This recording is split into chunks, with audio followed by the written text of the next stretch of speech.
Ya yo les pasé todas estas clases, ¿no? Les pasé la parte 3 y la parte 4. De una vez. Creo que sí. Está bien en 3 presentaciones. Sí, Está bien. sí, son 3 presentaciones. Lo que pasa es que nunca las ordené de una primera parte y la segunda parte, o sea, no están bien ordenadas como tal. Regulación de la osmolaridad y concentración del sodio del líquido extracelular. ¿Qué nos dice acá? El agua corporal está controlada por la excreción renal de agua controlada principalmente por la hormona antidiurética y el aporte de líquidos controlado por los factores que determinan la sed. Para regular la osmolaridad necesitamos entonces vamos a ver estos dos mecanismos. ¿Cómo yo puedo concentrar la orina, ¿verdad?, para retener mayor cantidad de líquido en caso de una pérdida? Pero también necesito el mecanismo de la sed, la sensación de sed. Porque yo retengo líquido, pero necesito incorporar nuevos líquidos. ¿Cómo lo incorporo? Bajo la ingesta. La concentración en la orina está controlada por la hormona antidiurética, como ya sabemos. El aumento de la osmolaridad del líquido extracelular estimula el lóbulo posterior de la hipófisis para secretar la ADH, la cual aumenta la permeabilidad. Ya sabemos que los túbulos distales, el túbulo de la última porción del túbulo distal, los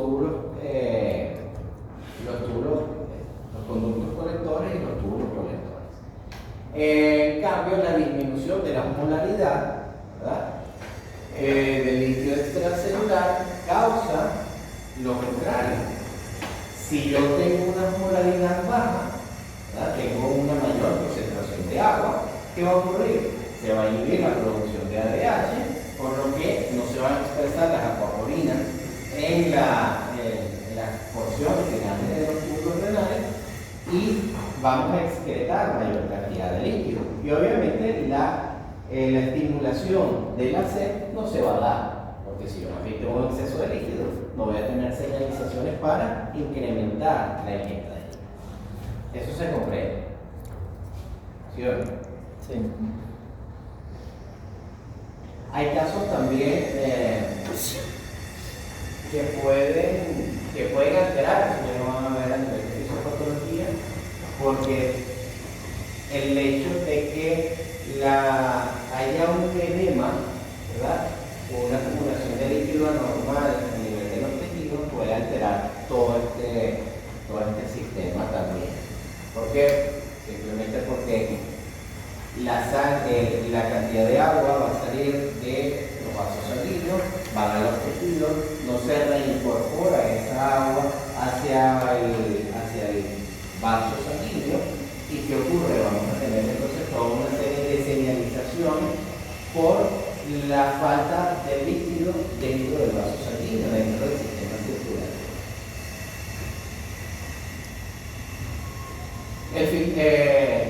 El líquido filtrado por el glomérulo va a experimentar los siguientes cambios.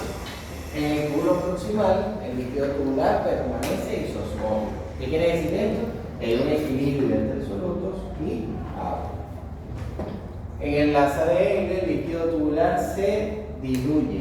¿Recuerdan lo que les hablaba anteriormente en la clase anterior? Que se les llamaban segmentos diluyentes.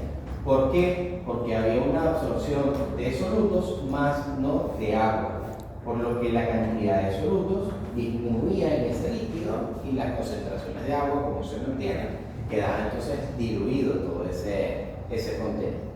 Y en el túbulo distal y colector, el líquido tubular se diluye más si hay ausencia de ADH o se concentra si hay presencia de la ADH. Para la formación concentrada de la orina se requiere, ya sabemos, los niveles elevados de la ADH y la molaridad elevada en el líquido intersticial o en el tejido intersticial de la médula renal. Que esa hiperosmolaridad que creaba en la médula renal ¿A quiénes se debe?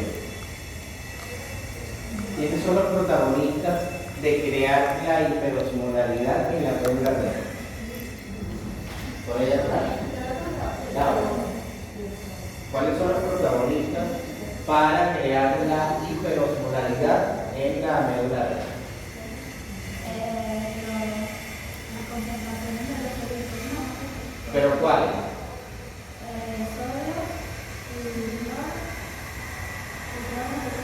Viste sodio, pero eso no es.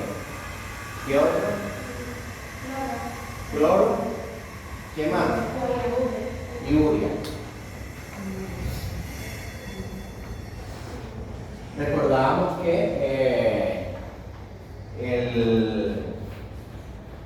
les decía el ejemplo en cuanto a la urea, de que si no tenemos una ingesta proteica adecuada, obviamente las concentraciones de urea van a disminuir. Si yo quiero rehidratar a una persona pero tiene una desnutrición proteica, nunca voy a lograr hidratarlo si no controlo la ingesta de proteína. Eso lo recuerdo, ¿verdad? Espero que no se lo olviden. La ingesta de proteínas siempre o la ingesta de agua es directamente proporcional o debe ser directamente proporcional a la de proteínas para que haya una buena... No necesariamente. No necesariamente. Tienes que evaluar y sacar requerimientos. Bueno, para tú saber, bueno, mira, evaluar la historia clínica del paciente, sus exámenes, cómo está su estado nutricional con respecto a las proteínas, ¿verdad? Y tienes que establecer sus requerimientos y empezar a alimentar. Y hay un esquema así de líquido, pero que no va de la mano de que un gramo, vamos a suponer, un gramo de proteína por UCC. Ok. En el estudio de la regulación de la osmolalidad, encontramos este mecanismo, que es el mecanismo contracorriente. ¿Qué nos dice él? Mecanismo por el cual el líquido intersticial medular se hace hiperosmótico. La osmolaridad del líquido intersticial de la médula renal es mayor a la del plasma, que es 282 miliosmoles por litro, y el resto de los espacios intersticiales, que es alrededor de 1200 a 1400 miliosmoles. Fíjense la gran diferencia en cuanto a la osmolaridad de la médula renal con respecto a la del plasma. Esta elevada osmolaridad se debe a la acumulación de solutos en la médula renal, sobre todo de cloruro y de urea, los cuales se encuentran en mayor proporción que el agua.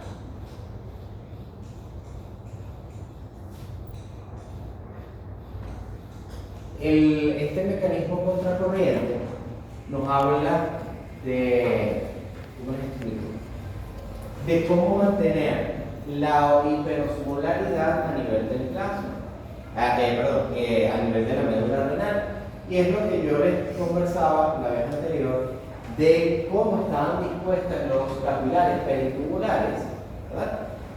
Que según su disposición en forma de U, y el juego entre las fuerzas de Starling, va entonces, el agua pasa desde el intersticio hacia el capilar, y luego del capilar otra vez al intersticio, y luego del intersticio otra vez al capilar, hasta que sale ese capilar de la médula renal y llega o desemboca nuevamente a la circulación general para recoger todo ese líquido y además de los solutos que fueron reabsorbidos.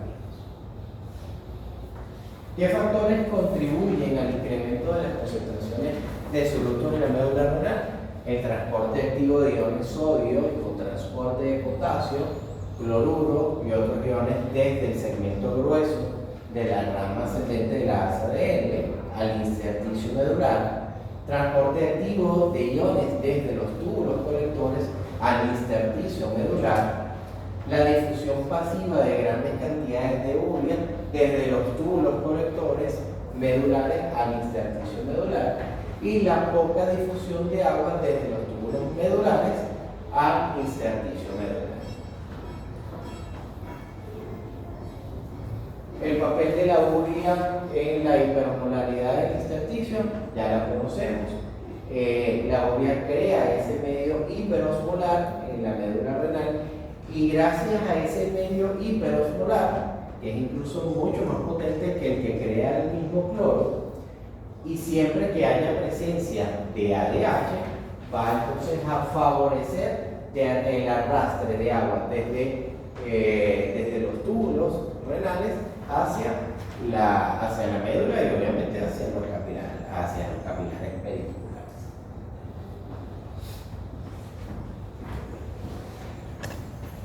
Lo que les decía anteriormente, una persona con una elevada ingesta de proteínas puede producir grandes cantidades de urea, pudiendo concentrar su orina mucho mejor que aquellas personas cuya ingestión de proteínas es baja. Y viceversa. ¿Alguien acá es vegetariano? ¿No?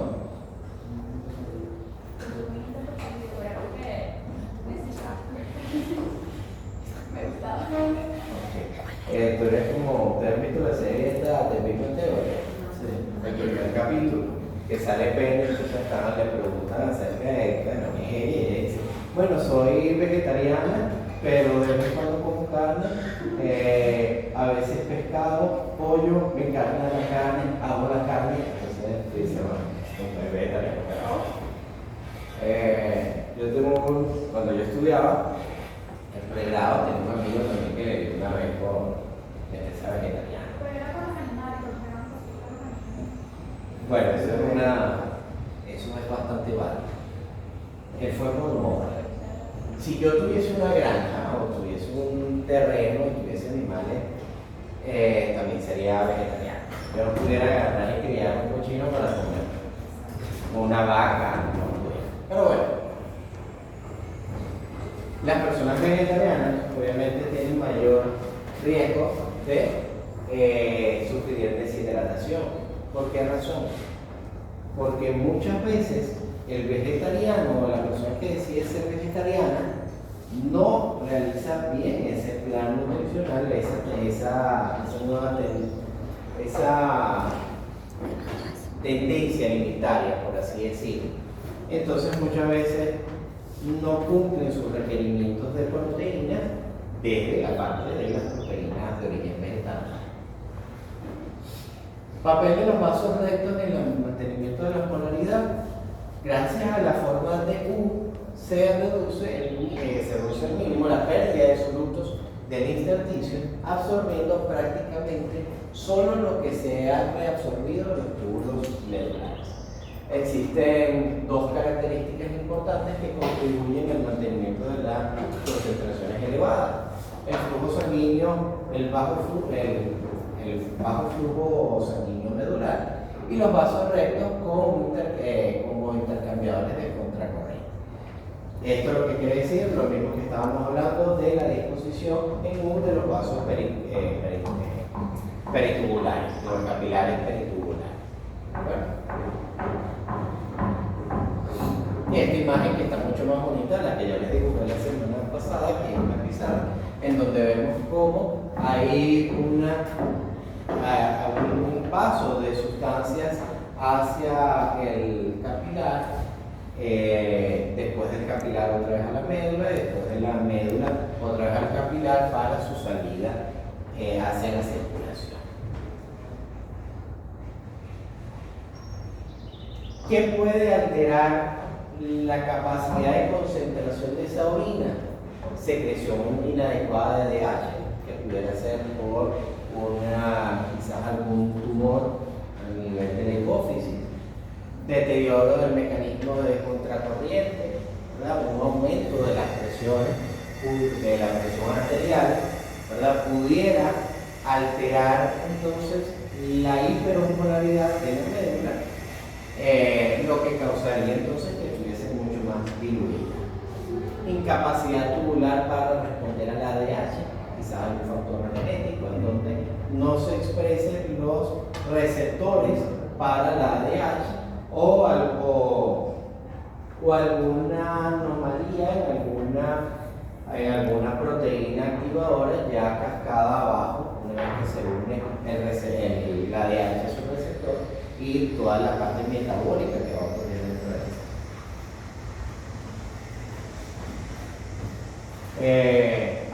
No sé si lo vemos más adelante, la ingesta de alcohol inhibe la ADH.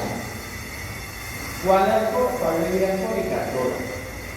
¿Cuál la vemos de una manera mucho más fácil? La cerveza. ¿Por qué razón? Porque la cerveza no hace orinar más. No, por el volumen. Si yo me tomo un vino, ¿verdad? Y mi amiga Yanis, que ella estaba asistiendo, se tomó una cerveza. ¿Cuántas copas de vino me puedo tomar yo? ¿Y cuántas llega a decir cuántas botellas de cerveza o latas de cerveza se puede tomar ella? Generalmente, nosotros, así yo me tomo una copa de vino, yo puedo durar, vamos a suponer, 20 a 30 minutos con una copa. En 20 a 30 minutos, ¿cuántas cervezas te tomarías? Posiblemente te vas a tomar 2 a 3, 4. Hay personas que una sola cerveza toda la noche se toman juntas. Lo que quiero decir es que por volumen pueden estar ingiriendo mayor cantidad de líquido y el alcohol inhibe la producción de ADH a nivel de la hipófisis y hace que entonces no se expresen las, si no hay ADH, no se expresan las alcoholinas y no se reabsorbe el agua. Bueno, todas las bebidas alcohólicas van a afectar, pero con la cerveza o aquellas que tomemos con una mayor ligereza o con mayor frecuencia o más rápido en el tiempo, van a tener un efecto mayor con el ingesta. Pero si yo me tomo igual de la cerveza y el vodka, ambas van a tener el mismo efecto. Bueno, te van Sí, borrachando la rápido. diferencia es que la que toma cerveza va a controlar esfínteres y el que se toma el vodka al mismo volumen no.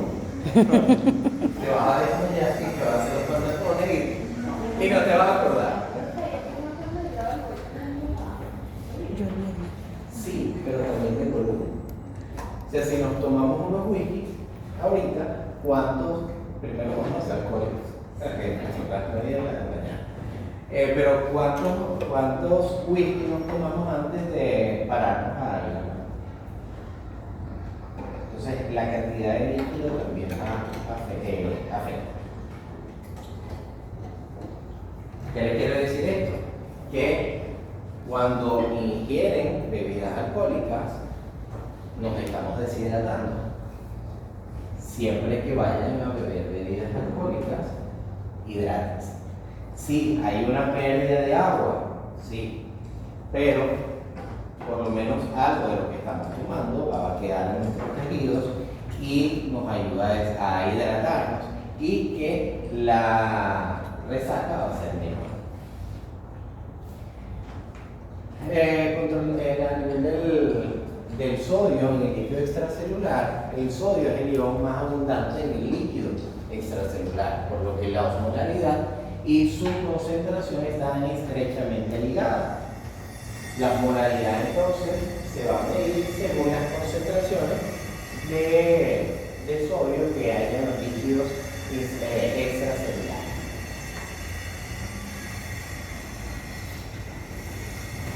¿Cuál es el sistema de retracción para el control de la osmolaridad? Al haber un aumento de la osmolaridad en el líquido extracelular ocurren los siguientes mecanismos. Un aumento de la osmolaridad del líquido extracelular produce la contracción de unas células nerviosas que son especializadas, llamadas células osmoreceptoras, situadas a nivel del hipotálamo anterior, próximas al núcleo supraóptico. La contracción de las células osmoreceptoras hace que se disparen entonces señales, ¿verdad?, hacia las neuronas del núcleo supraóptico que a su vez transmiten estas señales a través del tallo hipofisiario hacia la neurohipófisis. Estas señales conducidas a la neurohipófisis estimulan la liberación de la ADH. La ADH entra a la corriente sanguínea, es transportada a los riñones, desde donde aumenta la permeabilidad del agua en las porciones terminales de los túbulos dentales, los túbulos colectores y los conductos Este aumento de la permeabilidad al agua en los segmentos de penetradores de cristal ocasiona un aumento entonces de la retención de agua y la excreción de un pequeño volumen de orina concentrada. La secuencia opuesta de acontecimientos tiene lugar cuando el líquido intracelular se hace demasiado diluido, es decir, hipocosmótico. Se habla de que podemos excretar una orina tan concentrada que pudiéramos estar orinando cerca de 500 mililitros solamente. Así, para que vean la capacidad de concentración que pueden tener los riñones al momento de las necesidades de retener líquido. Otro mecanismo que activa la liberación de la ADH, mecanismos cardiovasculares, disminución de la presión arterial, ¿verdad? Disminución del volumen, las náuseas también, la nicotina, la morfina y el alcohol, que está en signo de interrogación. Ya sabemos entonces que ocurre en nuestro organismo. Como les decía, estamos describiendo todo el mecanismo a nivel de la retención de líquido, de cómo yo concentro entonces la orina para reabsorber gran cantidad de líquido y que pueda entonces excretar una orina concentrada para que el líquido que yo estoy reabsorbiendo me sirva para aumentar la presión arterial y controlar esa presión arterial. Pero necesito también ingresar líquidos. Entonces tenemos el mecanismo de la sed. ¿Qué es la sed? Es el deseo consciente de beber agua. Este deseo consciente no necesariamente nos habla de que cuando se nos quita la sed ya estamos hidratados, porque este mecanismo se ve condicionado por la temperatura del líquido que estamos tomando, el volumen también por el vaciamiento gástrico. A nivel del estómago tenemos una capacidad gástrica. Una vez que esa capacidad gástrica se cumple, hay señalizaciones que van a inhibir la sed y crean saciedad. Por eso también muchas personas dicen, no, voy a hacer dieta, voy a tomar agua para que no me dé hambre. ¿Lo has escuchado? Bueno, porque obviamente estoy teniendo el estómago, lo estoy coloquialmente hablando, llenando, y eso hace que las señales del hambre disminuyan. Pero en cuanto a ¿Y el frío puede hacer que pase más rápido? sí, porque si tú tienes sed y tomas agua fría, ¿cuánta agua fría puedes tomar? Eso refresca tus glucosas y te inhibe la señalización, aunque sea momentáneamente, de la sed. Una pregunta, ¿por qué cuando uno consume muchos carbohidratos tiene bastante sed?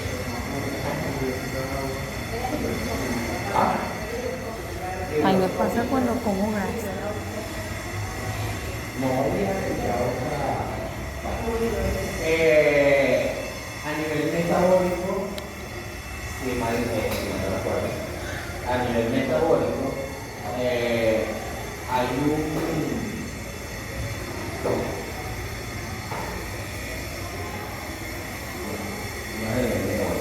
cuando tú quieres carbohidratos, ¿verdad? El carbohidrato tiene un aumento de la O sea, a nivel de glucosa tiene el mismo efecto que por ejemplo la fibra en el intestinal, el polvo líquido. sí, pero es que estas fibras, carbohidratos que no son digeridos. Claro, pero carbohidratos simples, por ejemplo, igual te da sed.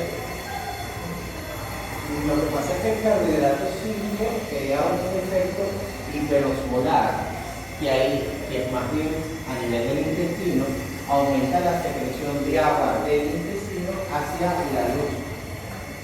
Y entonces eso te genera una sensación de sed, porque estás deshidratando el organismo.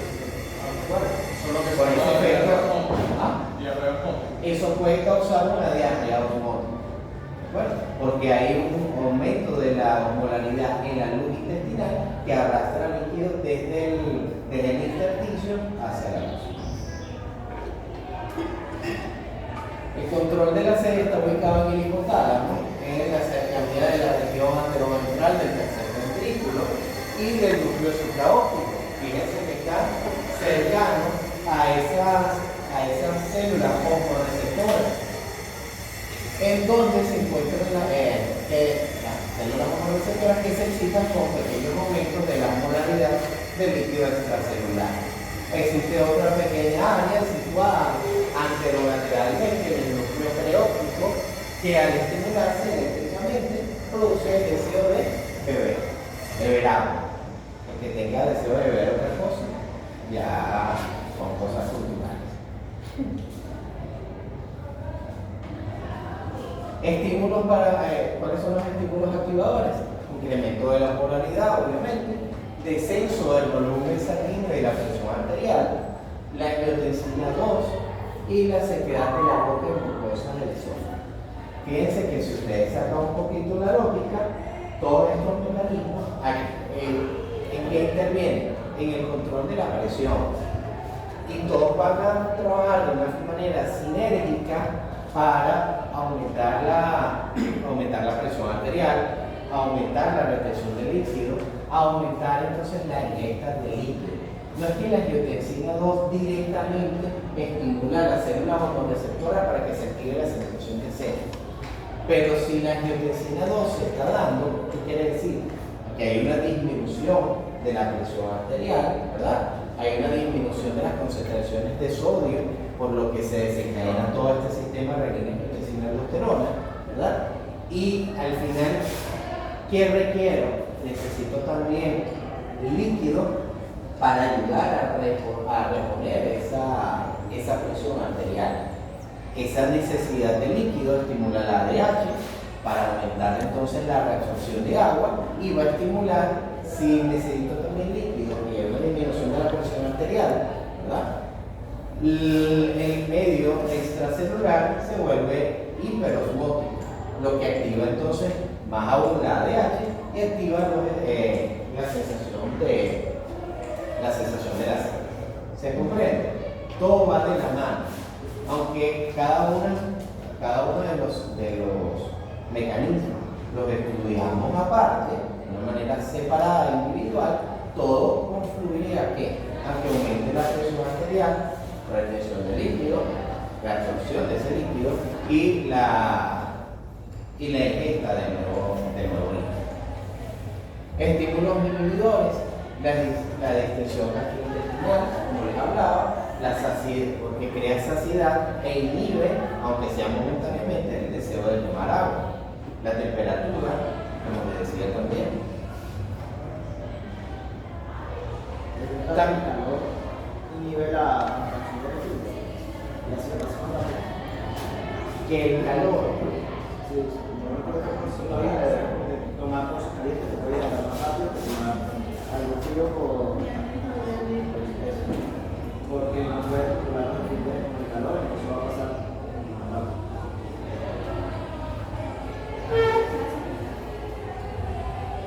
lo que pasa es que la sopita te está dando electrolito. Nunca lo he escuchado, sinceramente. Pero habría que meterle la lógica. Pudiera que el calor aún afecte afecte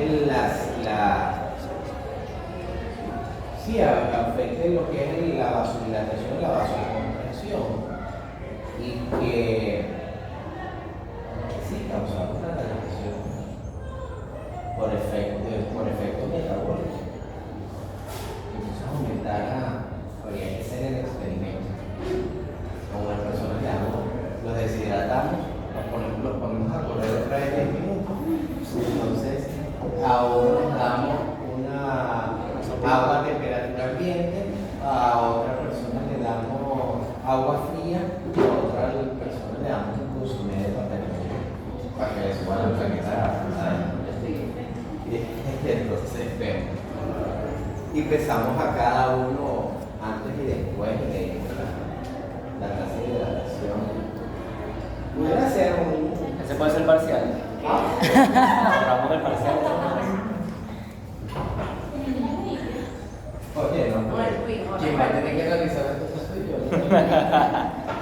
Ok. Tenemos también el apetito de la sal, ¿verdad? Si hay una pérdida de sodio, recordemos que el sodio, medimos la osmolaridad dependiendo del sodio, pero el sodio también va de la mano del agua. Donde va el agua, va el sodio, y viceversa. Entonces va de la mano el mecanismo de apetito de la sal. Una disminución de las concentraciones de sodio del líquido extracelular va entonces a estimular el deseo de comer sal. Disminución del volumen sanguíneo o de la presión arterial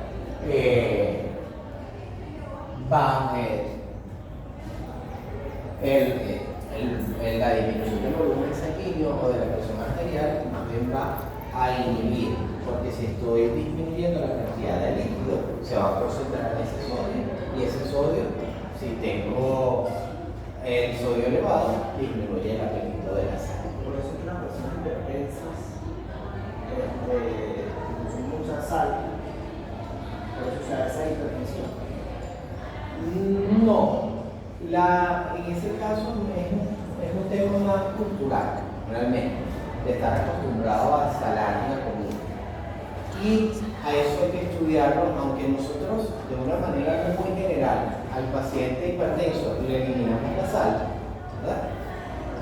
Y no todo hipertenso es sensible.